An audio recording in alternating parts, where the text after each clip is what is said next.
Olá pessoal, aqui quem fala é o professor Rodrigo Barbosa. Estamos de volta com mais uma aula do módulo específico para o concurso da SpaceX, do curso A Prova RJ, da Diretoria de Extensão do consórcio CCERJ. Na aula de hoje nós vamos começar os nossos estudos sobre as funções inorgânicas, sendo estas os óxidos, ácidos, sais e bases. Os óxidos são compostos binários que têm como elemento mais eletronegativo o oxigênio. E os óxidos podem ser divididos em óxidos ácidos, básicos, anfóteros, neutros, duplos mistos ou salinos, peróxidos e superóxidos. E aí nós vamos ver um pouco da definição de cada um desses tipos de óxidos. Os óxidos básicos são óxidos que, ao reagirem com a água, formam uma base. Se eles têm essa característica, quando eles reagem com ácidos, eles vão dar origem a uma reação ácido-base, formando um sal mais água. Os metais que normalmente têm a capacidade de formar esses óxidos são os metais que estão presentes nas famílias 1 e 2, nos grupos 1 e 2 da tabela periódica. Então, são metais que têm o NOx mais 1 ou mais 2. Então, como exemplos de óxidos básicos, nós podemos citar o óxido de sódio, que é um metal alcalino, presente no grupo 1 da tabela periódica. E aí a gente pode colocar inclusive as reações para verificar a definição está nos dizendo. Então, é um óxido que, ao reagir com a água, vai formar uma base, que nesse caso é o NaOH. E a definição diz ainda que, ao reagirem com um ácido, será gerado um sal mais água. Tá?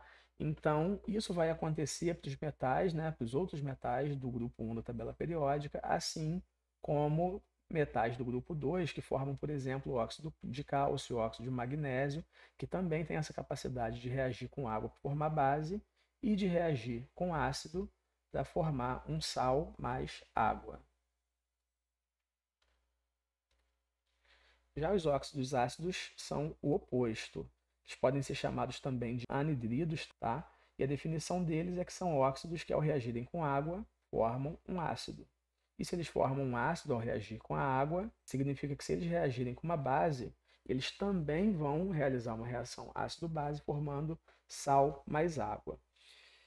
E eles podem ser formados por metais ou ametais que geralmente apresentam NOx mais 5, mais 6, mais 7. Mas a gente vai ver também que temos óxidos ácidos com elementos, né, que têm o NOx mais 4, como por exemplo o CO2, que ao reagir com a água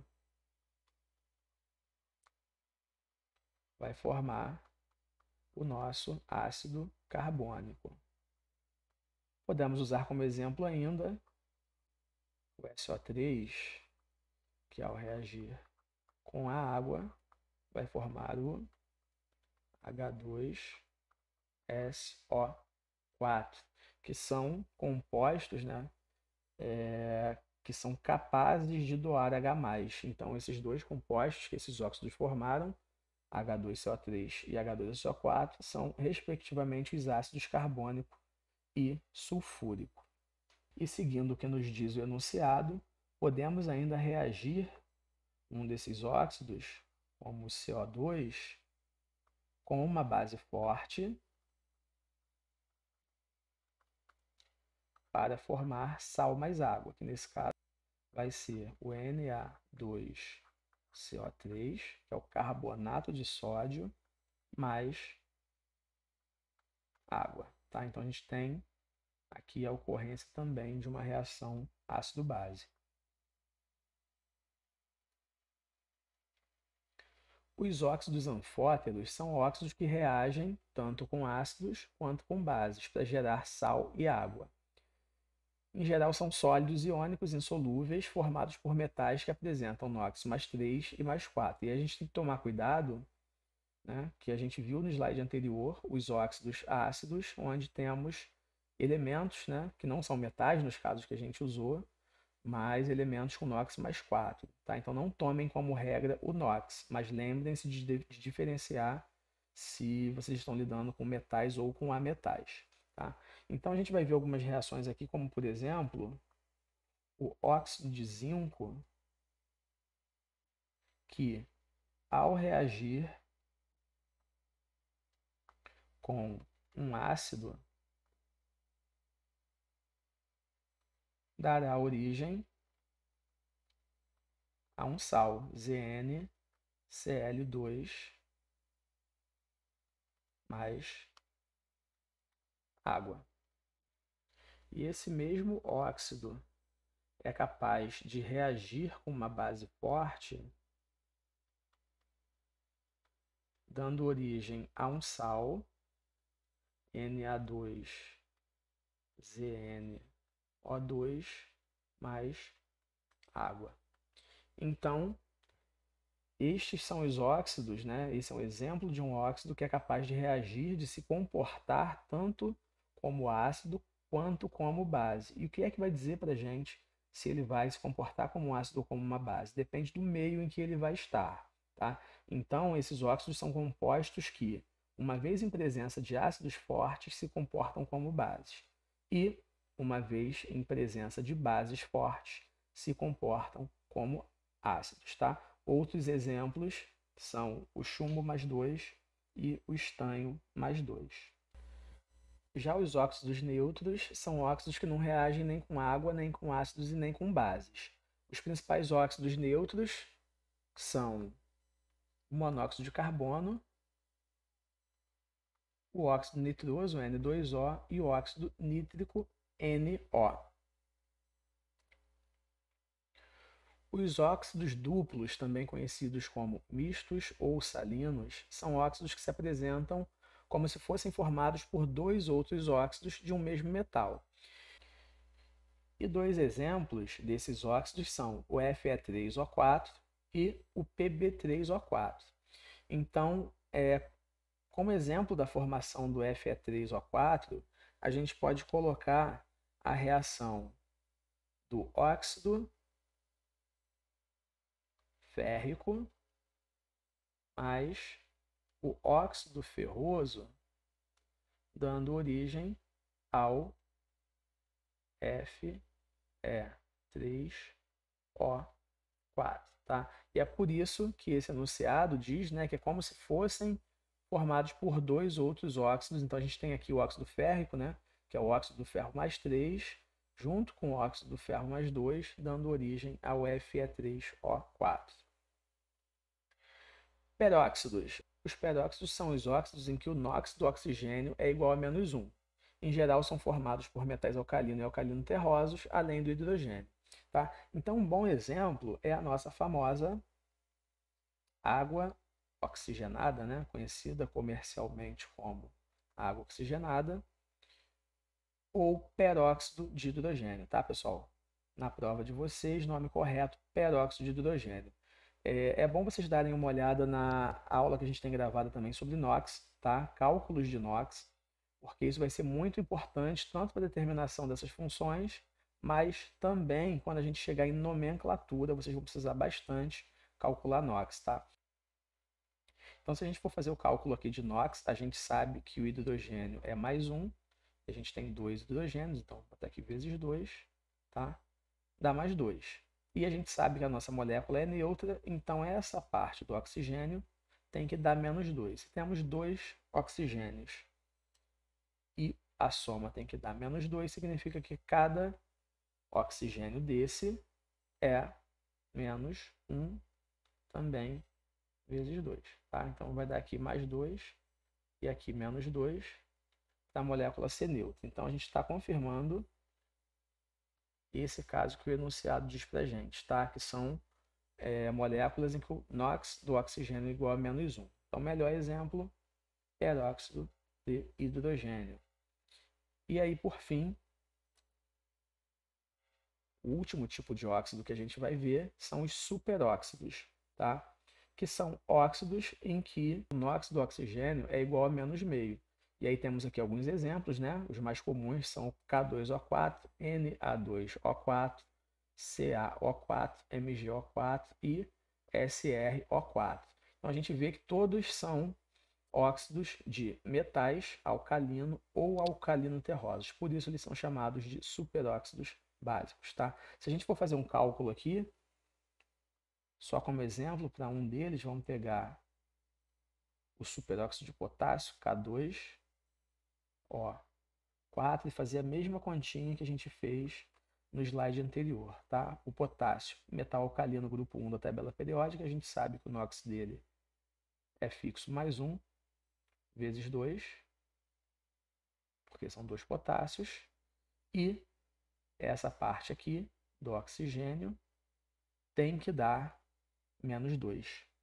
Como? Se temos 4 oxigênios, cada oxigênio desse vai ter o NOx -meio, que é justamente a definição que a gente está vendo de superóxido, tá? Então, -meio vezes 4 oxigênios igual mais 2, tá? Então, -2 mais 2, ó, mais 2 do potássio, -2 do oxigênio, igual a 0, NOx igual a -meio. Então, esse é o nosso superóxido, chamado também de superóxido básico, porque é formado por metais alcalino e alcalino terrosos. E para finalizar essa parte de óxidos, nós veremos a nomenclatura dos diferentes tipos de óxidos. Então, uma classificação que a gente pode fazer é entre os óxidos moleculares, que são aqueles formados pelo oxigênio e por ametais, e temos ainda os óxidos iônicos, que são aqueles formados entre oxigênio e metais. A nomenclatura dos óxidos moleculares será dada pelo prefixo que indica a quantidade de oxigênios presente na fórmula desses óxidos. Então, se a gente tem, por exemplo, o CO, temos apenas um oxigênio, a gente vai chamar esse óxido de monóxido. Porém, se a gente está falando do CO2, a nomenclatura ficará de óxido. E assim sucessivamente. Se a gente está falando de um óxido que tem 3 oxigênios, a gente vai chamar de trióxido, 4, tetróxido e assim por diante. E depois disso, a gente tem que ver a quantidade de átomos do outro elemento, né, do ametal. Então, isso vai ser dado por um sufixo que indica a quantidade dos átomos desse outro elemento. Então, voltando para o nosso exemplo do CO, que a gente já viu que ficaria monóxido, o sufixo que indica a quantidade de átomos de carbono vai ser monóxido de monocarbono, que vocês conhecem como simplesmente monóxido de carbono, tá? Então a gente pode chamar de monóxido de carbono. Agora, se a gente está falando do CO2, a gente tem que trocar esse monóxido por dióxido de monocarbono, ou simplesmente dióxido de carbono, tá?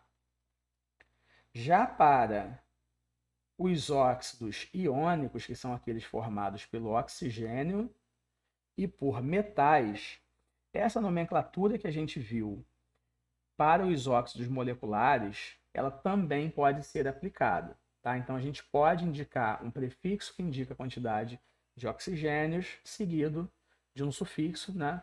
O nome óxido no meio, claro, e um sufixo que indica a quantidade do outro átomo. Mas a gente tem algumas formas que são bastante usuais, ainda muito utilizadas, que é simplesmente falando óxido de